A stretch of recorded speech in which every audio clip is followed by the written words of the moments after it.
श्री गोविंद भक्ति चैनल को देखने के लिए परम पूज्य श्री महाराज जी के YouTube चैनल को सब्सक्राइब करें तथा पूज्य महाराज श्री जी की कथाओं को सर्वप्रथम देखने के लिए बेल आइकन दबाना ना भूलें। किया इसलिए मैं अन्न जल का ही परित्याग करता हूँ। राजा परीक्षित ने अनशन किया और गंगा जी के तट पर शुकताल में मुजफ्फरनगर जिले से 32 किलोमीटर दूर ये दिव्य गंगा जी के पावन तट पर विशाल आजानुलंबित शाखाएं एक बट वृक्ष का पेड़ है, उसके नीचे बैठ गए परीक्षित और नेत्र बंद करके प्रभु का चिंतन करने लगे। हजारों ऋषि मुनि धर्मात्मा राजा परीक्षित के सम्मुख प्रकट हो गए और उन हजारों ऋषि मुनियों ने संकल्प लिया कि हे प्रभु, धर्मात्मा राजा परीक्षित का मोक्ष हो, इसका कल्याण हो।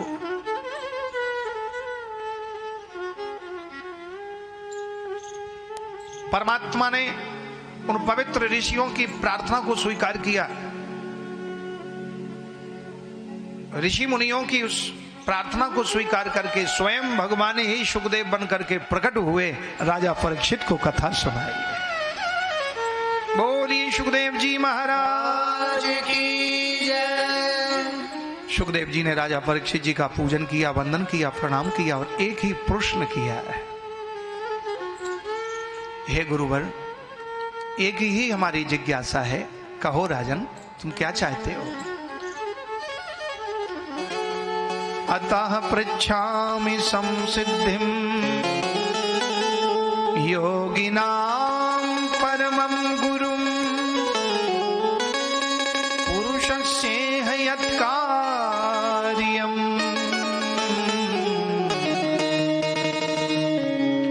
म्रियमाणस्य सर्वथा।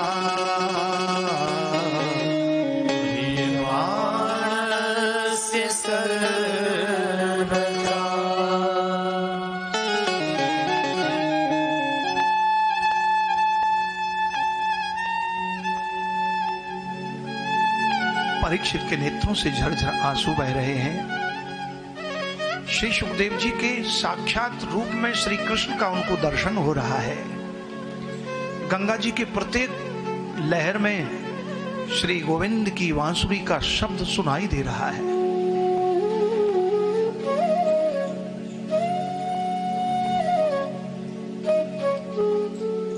राजा परीक्षित को श्री सुखदेव जी ने श्रीमद् भागवत धर्म का उपदेश प्रदान किया। परीक्षित अपनी मृत्यु को भूल गए। 7 दिन तक एक ही आसन पर बैठ करके भगवान की आनंदमयी कथा श्रवण करके अपनी मृत्यु पर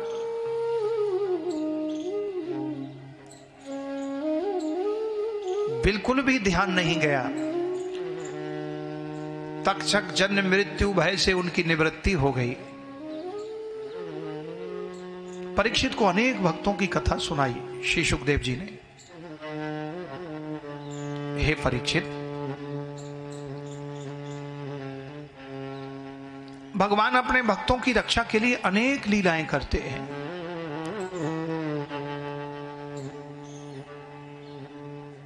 5 वर्ष के बालक ध्रुव पर प्रभु कृपा करते हैं। 7 वर्ष के बालक प्रहलाद पर कृपा करते हैं। दैत्य कुल में जन्म लिया प्रहलाद, भगवान उसकी रक्षा करते हैं। परीक्षित ने प्रार्थना की कि हे गुरुवर, भगवान तो देवताओं की रक्षा करते हैं, दैत्यों को मार देते हैं, ये तो पक्षपात हुआ ना। इसी बात पर श्री सुखदेव जी कहते हैं, परीक्षित, भगवान तो समदर्शी हैं। भगवान के चरणों में विषमता नहीं है। विषमता तो संसारी प्राणी अपने मन में सोच लेता है तो उसको भगवान विषम दिखने लगते हैं। यदि भगवान विषमता रखते तो दैत्य कुलोत्पन्न प्रहलाद की रक्षा नहीं करते। दैत्य कुल में प्रहलाद का जन्म हुआ। भगवान सोचते कि ये मेरे शत्रु का पुत्र है, बड़ा होकर के ये मेरे ही देवताओं को मारेगा, मेरे धर्म को नष्ट करेगा। भगवान ने उसको नहीं मारा। भगवान समदर्शी हैं। भगवान कभी पक्षपात करते नहीं है, बस इतना है अंतर परीक्षित।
भगवान श्री नरसिंह भगवान ने प्रहलाद को अपनी गोदी में बिठाया और नरसिंह भगवान प्रहलाद जी को वात्सल्य सुख प्रदान कर रहे हैं, और जो क्रोध था नरसिंह भगवान का वो शांत हो गया।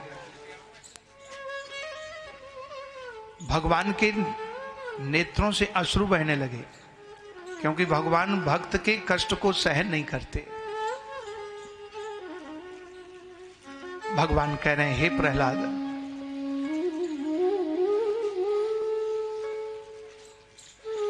मेरे कारण तुमने कष्ट सहन किया, मेरे कारण मेरा नाम लेने से तुमको सताया गया। हे प्रहलाद, तुम मुझे क्षमा कर देना। बोले प्रभु प्यारे, अंग कोमल तुम्हारे, हाथ दुष्ट ने सतायो मम एक नाम गाने से। जल में डुबायो, हाय अग्नि में जलायो, पर्वत से गिरायो, कमी राखी ना सताने में।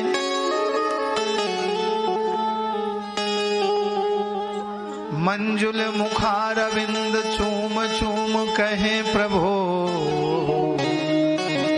क्षमा करो पुत्र मोहे देर भई आने में।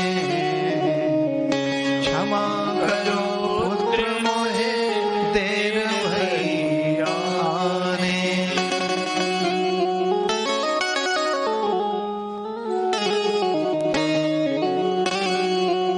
हे बेटा प्रहलाद,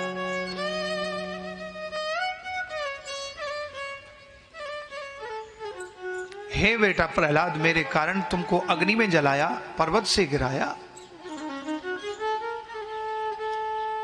मैंने आने में देर करी, मुझे क्षमा कर देना।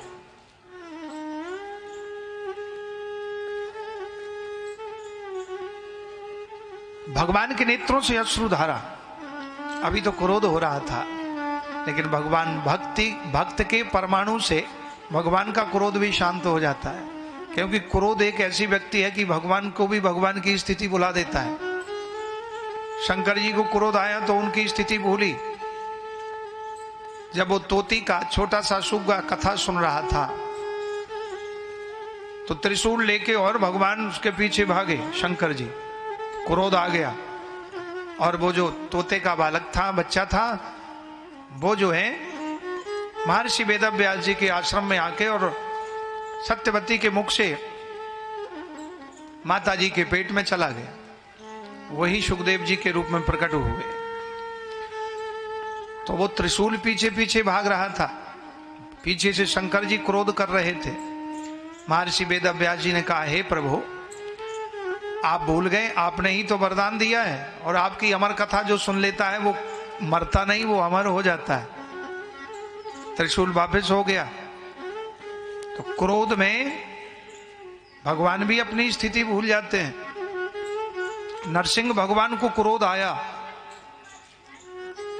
भयंकर क्रोध आया। लक्ष्मी जी भी दूर हो गई, कोई भी देवता सामने नहीं आया। लेकिन प्रहलाद जी के रोम रोम से भक्ति प्रस्फुटित हो रही थी। प्रहलाद जी के भक्त की भक्ति का प्रवेश भगवान में हो गया। और जैसे ही प्रहलाद का स्पर्श भगवान को हुआ, गोदी में बिठाया, और नरसिंह भगवान क्रोध की जगह शांत हो गए और करुण भाव प्रकट हो गया। बोले, हे बेटा प्रहलाद, तुम्हें जल में डुबाया, अग्नि में जलाया, मेरा नाम गाने से तुमको कष्ट मिला, मेरे कारण तुम्हें दुख हुआ, मुझे क्षमा कर देना। जल में डुबायो हाय, अग्नि में जलायो, पर्वत से गिरायो, कमी राखी ना सताने में। बोले प्रभु प्यारे, अंग कोमल तुम्हारे, हाथ दुष्ट ने सताए, मम एक नाम गाने से।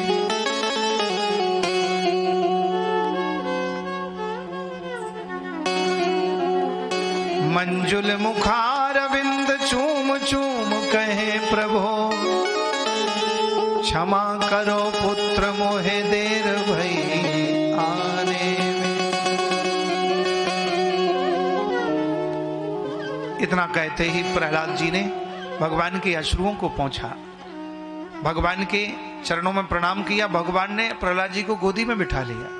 अब जैसे पिता और पुत्र में वार्तालाप होती है, ऐसी भगवान और भक्त में बात हो रही है।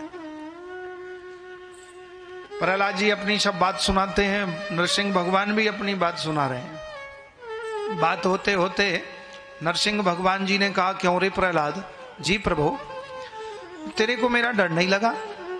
कैसे प्रभु? बोले, अरे मेरे को जब क्रोध आया था, जब देखा ब्रह्मा भी पास नहीं आए, विष्णु भी पास नहीं आए, शंकर जी भी नहीं आए, लक्ष्मी जी भी दूर भागी, किसी की हिम्मत नहीं थी, और तेरे को मेरा डर नहीं लगा? प्रहलाद जी ने ऐसा जवाब दिया, प्रसन्न हो गए प्रभु। बोले, प्रभु मुझे बिल्कुल भी डर नहीं लगा। क्यों नहीं लगा? बोले, प्रभु जंगल में जब शेर दहाड़ता है, सिंह की दहाड़ को सुनकर के वनचर जीव जंतु, पक्षी, हिंसक जानवर सब भाग जाते हैं, लेकिन शेर का बच्चा नहीं भागता, वो वहीं रहता है। प्रभु मैं आपका पुत्र हूं। भगवान ने प्रहलाद को अपने कंठ से, हृदय से लगा लिया, गले से लगा लिया। धन्य है प्रहलाद, सचमुच तुमने मेरा मन जीत लिया है। मांगो वरदान, क्या चाहिए? बोले, प्रभु अब कुछ नहीं चाहिए, आपका दर्शन हो गया, और कुछ नहीं। भगवान ने राज्याभिषेक किया और प्रहलाद का राज तिलक किया, राज सिंहासन पर बिठाया, और वहां से भगवान अंतर्ध्यान हो गए। राज ने कंटक कर दिया और परम आनंद शांति उस राज्य में हुई, और प्रहलाद जी ने संपूर्ण राज्य को भक्तिमय बना दिया। देखिए, जैसा राजा होता है वैसे ही प्रजा हो जाती है। यदि राजा चोर है तो प्रजा भी चोरी करने लगती है, राजा परेशान करे तो प्रजा भी दुखी हो जाती है, और राजा धार्मिक है, सात्विक है, तो प्रजा भी सात्विक धार्मिक होती है। इसलिए धार्मिक सात्विक राजा के साथ ही प्रजा को रहना चाहिए। जब हिरण्यकश्यप था तो पूरी प्रजा कांपती थी, दुखी थी, चोरी डकैती लूट पाट। और जब प्रहलाद जी राजा बने तो अभिषेक हो रहा है, पूजन हो रहा है, जय जयकार हो रही, सब में प्रसन्नता, बैर भाव खत्म हो गया, भाईचारा हो गया, आगे गले लग रहे हैं। तो धर्मात्मा राजा का ही साथ प्रजा को देना चाहिए, जिससे प्रजा के जीवन में भी सुख मिलेगा और उसका परमार्थ बनेगा। अब धर्मात्मा स्वयं प्रहलाद जी प्रजा का पुत्रवत पालन कर रहे हैं।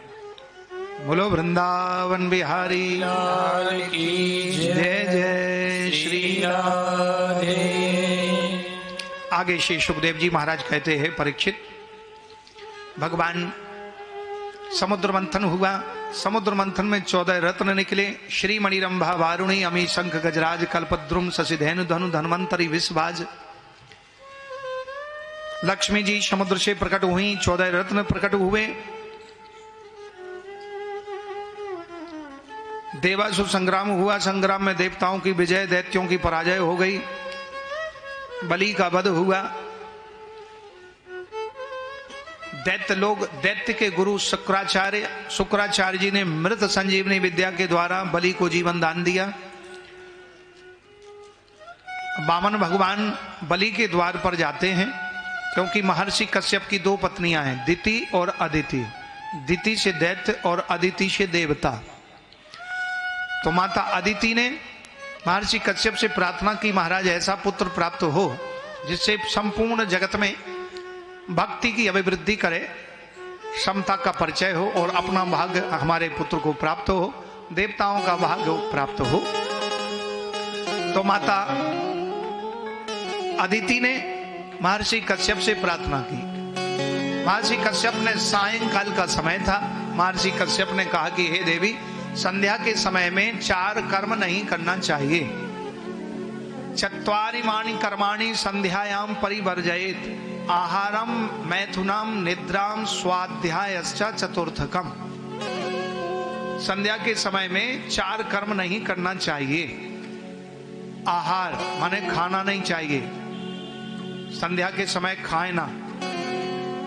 निद्राम, संध्या के समय सोना नहीं चाहिए। मैथुनाम, संसार, संध्या के समय में संसार धर्म में प्रवेश ना हो।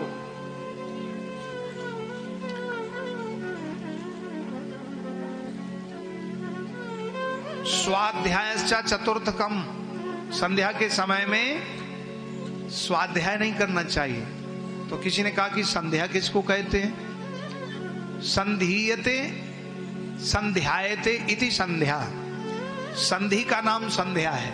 संधि यानी रात्रि का आगमन और दिन के गमन की बीच की बेला का नाम संध्या है। सूर्य अस्ताचल की ओर जाते हैं और चंद्रमा उदय होने की ओर होते हैं, मतलब रात्रि का आगमन और दिन के गमन के बीच की बेला का नाम संध्या है। उस समय संधि दोनों जुड़ते हैं। दिन का अंत और रात्रि का प्रारंभ, उस बीच की बेला वो कुल 10-15 मिनट की होती है। उस समय में क्या करना चाहिए? बोले भगवान का भजन करना चाहिए, भगवान की आरती करना चाहिए। कहते संध्या का समय हो गया, भगवान के मंत्र का जप करना चाहिए, गुरु मंत्र का जप करना चाहिए। तो हे देवी, फिर माता अदिति को पयोव्रत नाम का एक व्रत बताया महर्षि कश्यप ने। माता अदिति ने पयोव्रत किया, वो 12 दिन का है। फाल्गुनश्यामले पक्षे द्वादशाहम पयोव्रतः अर्चयेद रविंदाक्षम भक्त्या परमयान्वितः। हे देवी, इसमें केवल पय पान करके ही ये व्रत करना है। इसका नियम है किसी की निंदा ना करें, बिना स्नान किए कुछ ग्रहण ना करें, झूठ ना बोलें और भगवान नारायण का अभिषेक करें। माता अदिति ने ऐसा ही किया। भगवान लक्ष्मी नारायण का अभिषेक करती रही और 24 घंटे में एक समय पयपान किया। तो पयपान करते 12वें दिन की रात्रि में स्वयं भगवान नारायण प्रकट हुए। कहा कि देवी वरदान मांगो। भगवान नारायण प्रकट हो गए। माता अदिति ने कहा, प्रभु दानी शिरोमणि कृपा निधि नाथ कहूं सत भाई, चाहूं तुम्हि समान सुत